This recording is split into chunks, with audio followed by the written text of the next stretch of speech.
ইসমে আজমের অলৌকিক শক্তি। মনের সব আশা পূরণ করতে পারবেন এই ইসমে আজম দ্বারা, কিন্তু কিভাবে?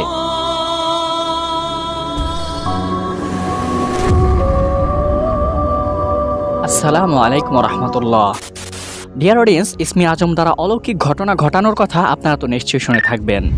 ইসমে আজম দ্বারা এমন এমন অদ্ভুত ও অস্বাভাবিক কার্যক্রম সম্পাদন করা যায় যেগুলো স্বাভাবিক মানুষ কখনো ভাবতেও পারে না। তো ডিয়ার অডিয়েন্স, আসলে ইসমে আজমগুলো কি এবং ইসমে আজম দ্বারা কি কি করা যায় এই বিষয়বস্তু সম্পর্কেই জানবো আজকের ভিডিওতে। তো এই ক্ষেত্রে আমরা ইসমে আজমের মানেটা জেনে নেই। ইসমে আজম শব্দটি আরবি, এর বাংলা অর্থ হচ্ছে মহান নাম বা শ্রেষ্ঠ নাম। কেননা ইসমুন শব্দের অর্থ হচ্ছে নাম এবং আজিম শব্দ অর্থ হচ্ছে শ্রেষ্ঠ বা মহান। আর ইসমে আজম দ্বারা মূলত ওই সমস্ত নাম বা শব্দগুলোকে বোঝানো হয় যে সমস্ত শব্দ বা নাম দ্বারা মহান আল্লাহ রব্বুল আলমিনের শ্রেষ্ঠত্ব ও মহত্ব বর্ণনা করা হয়।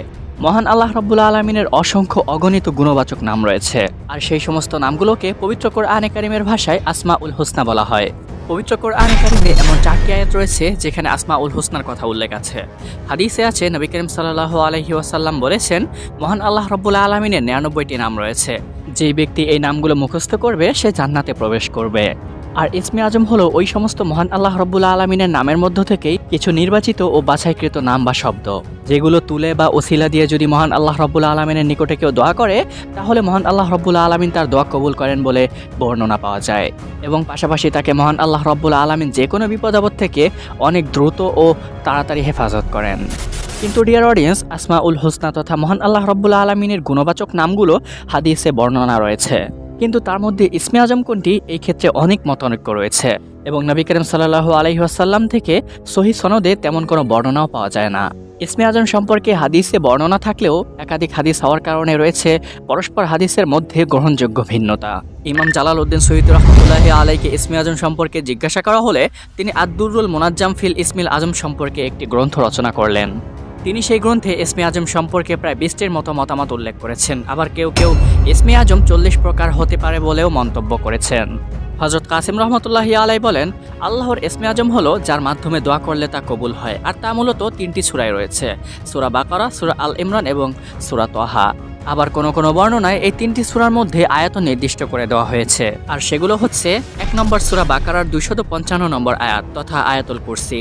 সেখানে ইরশাদ করা হয়েছে, মহান আল্লাহ রব্বুল আলামিন ছাড়া আর কোনো মাবুদ নেই, তিনি চিরঞ্জীব, তিনি চিরস্থায়ী।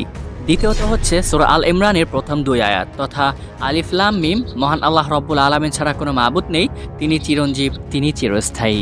তৃতীয়ত হচ্ছে সূরা তাহার 111 নম্বর আয়াতে মহান আল্লাহ রব্বুল আলামিন বলেছেন, চিরঞ্জীব চিরস্থায়ীর সম্মুখে সবাই হবে অধমুখী। এবং ইতিপূর্ব যে শব্দগুলো উল্লেখ করা হয়েছে তথা চিরঞ্জীব ও চিরস্থায়ী, এর আরবি শব্দ হচ্ছে আল হাইয়ুন এবং আল কাইয়ুম। হাদিসে পাওয়া যায়, নবী করিম সাল্লাল্লাহু আলাইহি ওয়াসাল্লাম ও তার সাহাবায়ে কেরাম মহান আল্লাহ রব্বুল আলামিনের বরত্ব ও শ্রেষ্ঠত্ব জ্ঞাপকমূলক নামগুলোর মাধ্যমেই মহান আল্লাহ রব্বুল আলামিনকে ডেকে থাকতেন এবং যত হাজত ও প্রয়োজন আছে সবই তার থেকে চেয়ে নিতেন। এছাড়াও হযরত সুলাইমান আলা নবিয়িনা আলাইহিস সালাতু ওয়াস সালামের দরবারে একজন আসমানি কিতাবের জ্ঞানী অর্থাৎ আসিফ বিন বরখিয়া, যিনি কিনা রানী বিলকিসের সিংহাসন চোখের পলক পড়ার আগেই এনে হাজির করেছিলেন।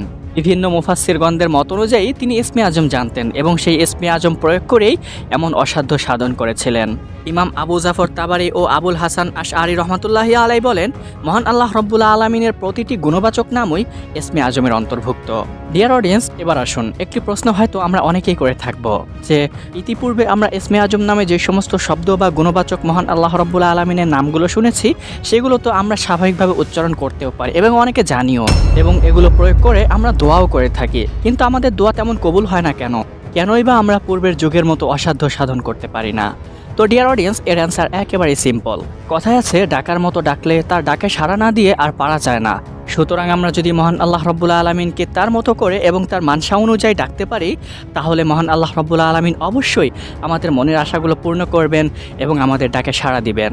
ইমামে আজম ইমাম আবু হানিফা রহমতুল্লাহি আলাই বলেন, ইসমে আজম হচ্ছে আল্লাহ জাল্লা জালালুহু, যেটি কিনা পবিত্র কোরআনে কারিমের সমস্ত আসমা উল হোসনা থেকে বেশি উল্লেখ করা হয়েছে। এছাড়াও হযরত আব্দুল কাদের জিলানী রহমতুল্লাহি আলাই বলেন, আল্লাহ শব্দটি সবচাইতে বড় ইসমে আজম।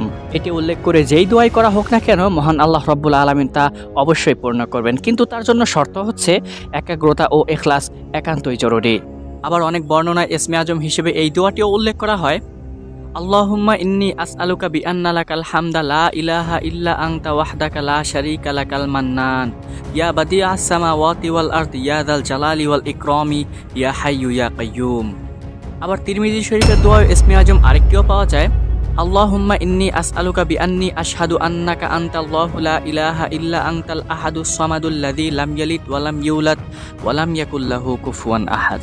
মোট কথা, মহান আল্লাহ রব্বুল আলামিনের গুণবাচক নামগুলোর মধ্য হতেই ইসমে আজম নির্দিষ্ট। মহান আল্লাহ রব্বুল আলামিন আমাদের সবাইকে ঈমানের সাথে ইখলাস দান করেন। তো প্রিয় দর্শক দেন, ভিউয়ার্স অ্যান্ড অডিয়েন্স, ভিডিওটি যদি ভালো লেগে থাকে তাহলে অবশ্যই সাবস্ক্রাইব করে বেল আইকনটি ক্লিক করে রাখবেন পরবর্তী ভিডিওর নোটিফিকেশন পাওয়ার জন্য। আর যদি পূর্ব থেকে সাবস্ক্রাইব করা থাকে তাহলে অসংখ্য ধন্যবাদ দিন। জাযাকুমুল্লাহ। নেক্সট টাইম আপনাদের সাথে আবার দেখা হবে। ধন্যবাদ। আসসালামু আলাইকুম রহমতুল্লাহ।